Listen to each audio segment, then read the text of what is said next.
So today I am excited to introduce our one of the product, that is a 16UI A2OM Ethernet gateway. So here we have the model. So in this model we have the two boards, one is top card and another one is a base board. So here we have the base board. In this base board, here we have the power supply part. For this power supply we have provided the positive and the negative reference. So in this power supply you can provide up to 24 volt DC or AC in any direction. We use the bridge rectifier which supports the reverse direction for the board. So here we have the RS485 option. So in this RS485 we have the provision as the B for the negative, A for the positive. So where you can connect the slaves here. So in this 16UI A2O, so we have the total 16 universal input channels and the 8 universal output channels. So where you can select in 16 analog input or digital input and 8 analog output or digital output in any preference. So here we have the universal input part. So in this universal input, so here for the first pin we have the voltage reference, and the another 12 pins we have the universal input, and the 2 pins that is the ground reference, and here we have the another 4 universal input, total the 16 universal input channels. And so here we have the universal output, total 8 universal output channels. So in this baseboard here we have the reset button.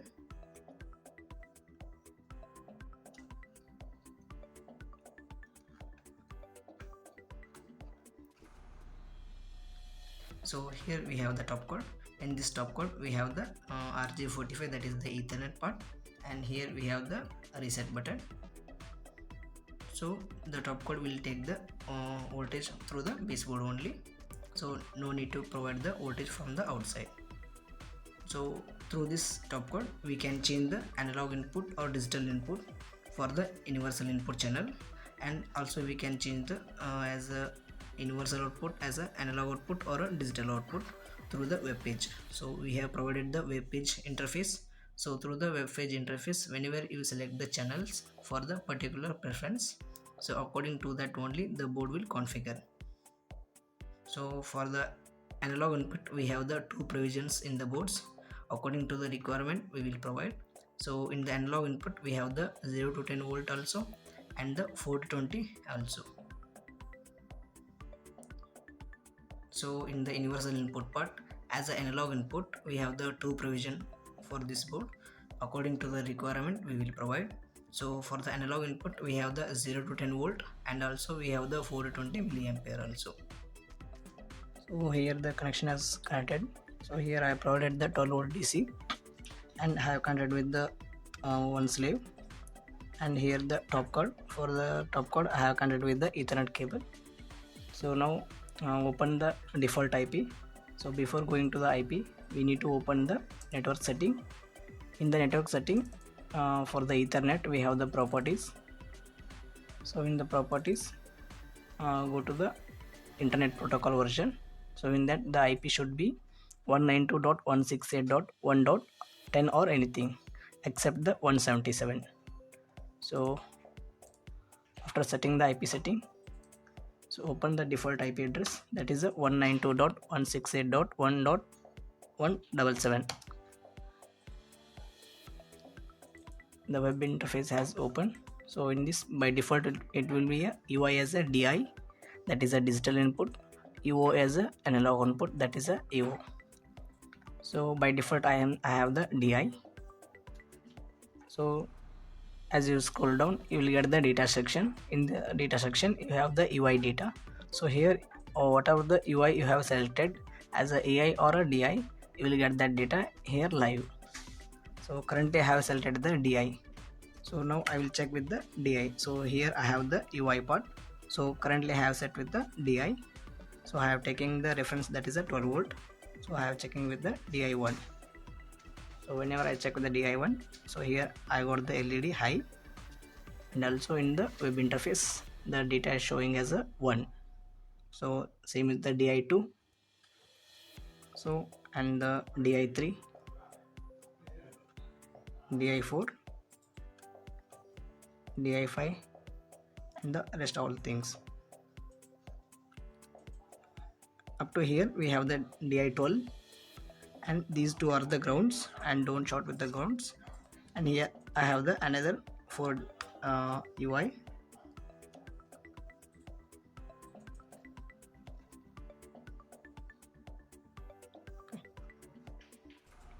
So now the channel, currently we have the DI. So now I will change the channels, some of the channels for the AI.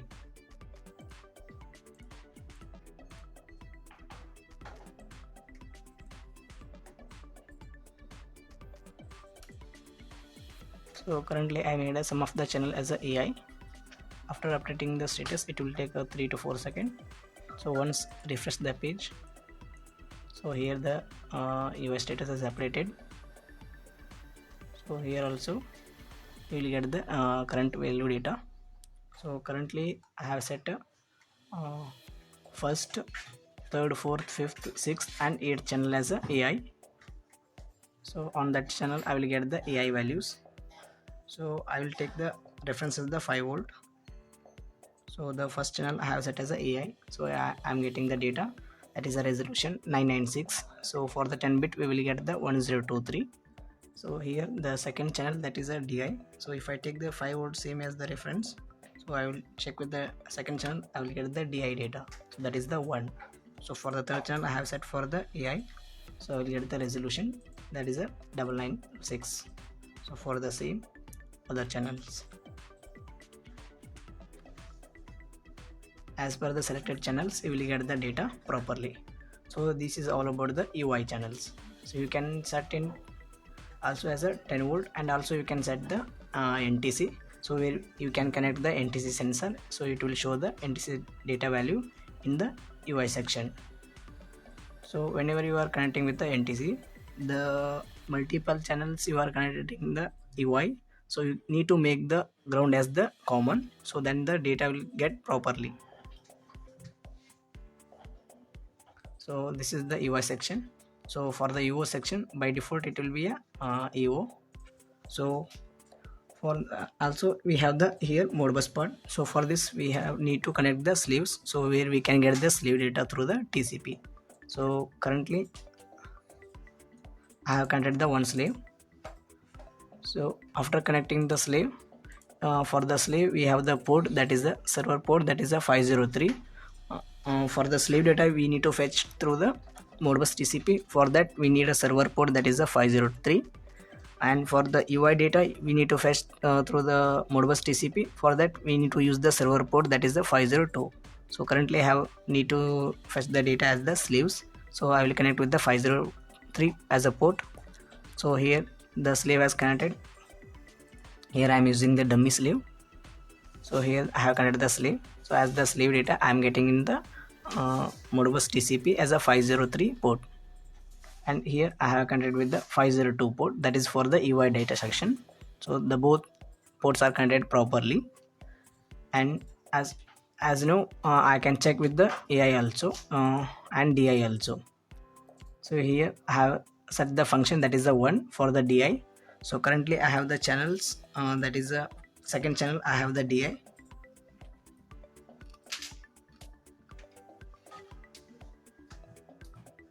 As for the second channel I am getting at the register number 9 as a value 1, that is the high. So for the starting 8 registers it will be a DO, and then the another registers it will be a DI. So here I am getting the DI data. You can check with the another channel also. So for the another channel also I am getting the data in the Modbus TCP for the 502 port. So this is all about the UI section. So now I need to set with the EO section. So for the EO, by default it will be a AO. So set the function code, that is a 3, and the register size, that is a 10, or it will be a 8. So here the first we have the channels as the 8. So I will provide the resolution as a 1023. So here I will provide a resolution as a 512, and here I will provide a resolution as a 125. So as for this resolution, so in the EO section I will get the voltage. So I'll check with the multimeter. So here I have the multimeter. So here I have the ground reference at the second pin, and here the first EO part. So in the first EO I am getting the 9.3. so as I have provided the 12 volt reference for the board, so whenever I provide the 24 volt, so I will get the full voltage as a 10 volt. So at the second channel I have provided the 512, that is I am getting the 4.9 volt. At the third register I have provided the 123, so I am getting the 1.2 volt. So at the fourth channel I nothing provided, so I am getting the 0.02, that is the board. So at the fourth channel I am getting the 0 volt. So this shows the all EO parts are working properly. So we can set the multiple channels as a EO and the multiple channels as a DO as in the web interface. So select the all channels as a DO and update the status. So within a second it will update for the EO section. So once refresh the page, so we will get the EO section as a DO.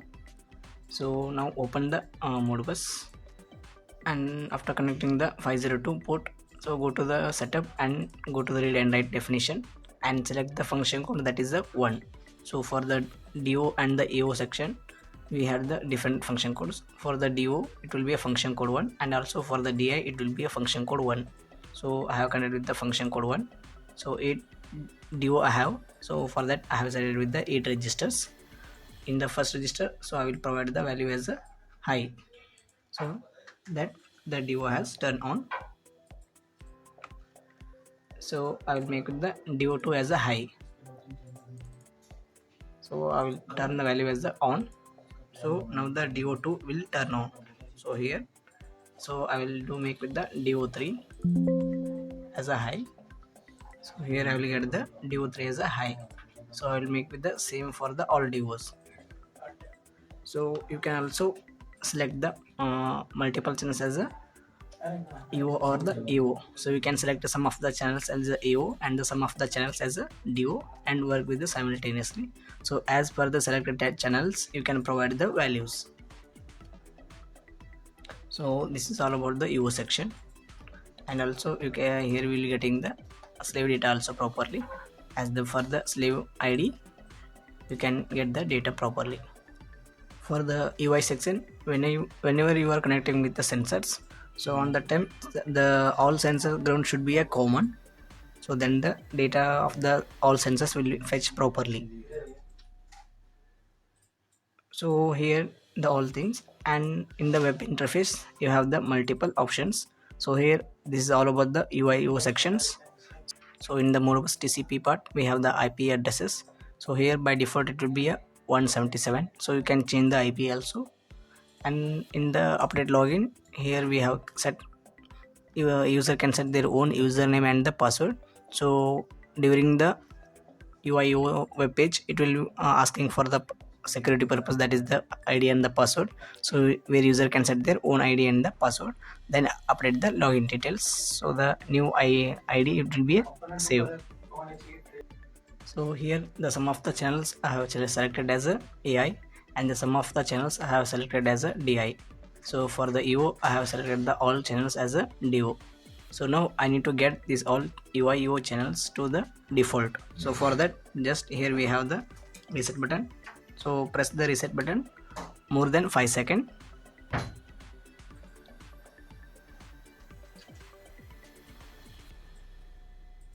So after that, just refresh the page once. So the all channels, that is get back to the DI, that is the default, and the EO channels, that is the EO as the default. So the channels all set for the default.